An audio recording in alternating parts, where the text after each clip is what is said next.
Welcome back. Today, we're diving into a place that is just soaked in power and, honestly, even more mystery. Mount Kailash. You've probably heard the legends, right?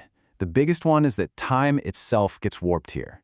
People tell stories about spending just a few hours near the mountain and their hair and nails growing as much as they would in 2 weeks. So, is there anything to this? And that really brings us to the biggest puzzle of all. I mean, thousands of people have stood on top of Mount Everest, the tallest peak in the world. So why is Kailash, which is so much shorter, never once been summited by a modern climber? That's exactly what we're going to find out. Okay, let's get into it.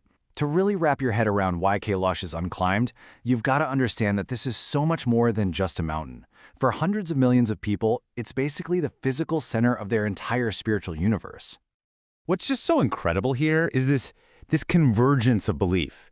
It's not held sacred by just one religion, but by 4 of them: Hinduism, Buddhism, Jainism, and the ancient Tibetan religion of Bon. That makes it this completely unique spiritual hub for a huge part of the world's population. So for Hindus, this is literally the home of Lord Shiva. For Buddhists, it's where the deity Chakrasamvara lives. Jains believe it's the very spot where their first great teacher found enlightenment. And for followers of Bon, it's the Axis Momundi, the cosmic pillar that connects heaven and earth. The main takeaway here is that for all these faiths, this isn't just a place, it's a divine presence. All right, let's see how this all builds, because when a place holds this much spiritual weight, it's only natural that some pretty extraordinary legends start to pop up around it. The first thing that just grabs you is its shape. It's an almost perfect pyramid, with 4 faces that are almost uncannily lined up with north, south, east, and west. I mean, that kind of symmetry is so rare in nature that it's fueled these theories for decades, that Kailash isn't a mountain at all, but some kind of massive, ancient, man-made pyramid. And this idea of duality is like woven right into the landscape's mythology. At the base of the mountain, you've got these 2 lakes sitting right next to each other. One is Lake Manasaravar, it's freshwater, it's full of life, and it's known as the Lake of the Gods. The other is Rakshastal. It's a saltwater lake, completely barren and lifeless, and it's called the Lake of the Demon. Purity and austerity, literally side by side. But this is where the legends go way beyond geology and start to get into the realm of, well, physics. The most out there claims suggest that when you get close to Kailash, the fundamental laws of our universe just stop applying. We've all seen them online, right? The stories about rapid aging, some kind of mystery force field that literally pushes climbers away, or the intense headaches and confusion that supposedly hit anyone who even tries to get close. And then there's the big one, that the mountain is actually a gateway to another dimension. Okay, so those are the legends. Now let's switch gears and look at the evidence. Let's really dig in and see where these incredible stories actually come from, and what science has to say about it all. Let's just tackle the biggest question head-on. Is there really some invisible force field protecting the mountain? Or is there a much more down-to-earth reason that no one has ever stood on the summit of Mount Kailash? The whole answer really starts with a story.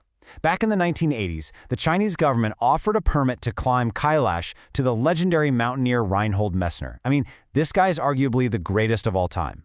But his peers gave him this very stark warning about respecting what's sacred. And Messner, he actually listened. He turned down the permit, saying that to conquer the mountain would be to conquer people's souls.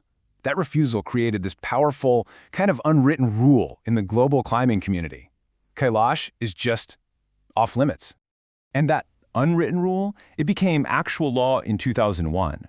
See, after another climbing attempt by a Spanish team sparked this massive global outrage, China just permanently banned all mountaineering on Kailash. So the real reason it's unclimbed isn't paranormal. It's a deep, collective act of respect. Okay, so we've solved the climbing mystery, but what about all the other stuff? The time weirdness, the rapid aging, the hidden worlds inside the mountain? Where did those specific viral stories even come from? Well, it turns out you can trace most of them back to a single source, a book written in 1999 by a man named Ernst Moldeshev. And get this, he wasn't a physicist or a geologist investigating the mountain, he was an eye surgeon. Now, to really get the picture here, you need a little more context. Moldeshev's theories about Kailash were never peer-reviewed, and, well, he also claimed that vampires were real, that he'd found Dracula's castle, and that he was in contact with telepathic superhumans. His claims were so widely discredited in Russia that a book called Anti-Moldeshev was published just to debunk him. And the other mysteries? They have pretty clear scientific answers. That perfect pyramid shape? It was carved by glaciers during the Ice Ages, the same process that created Europe's famous Matterhorn. The two lakes? Rakishtal is landlocked, so as water evaporates, the salt just gets more and more concentrated. Manasarova actually overflows into it, which keeps its own water fresh. And the headaches and confusion?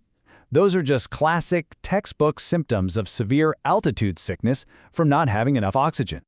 And what about those claims of its perfect mathematical placement on Earth with distances of exactly 6,666 kilometers to the North Pole and Stonehenge?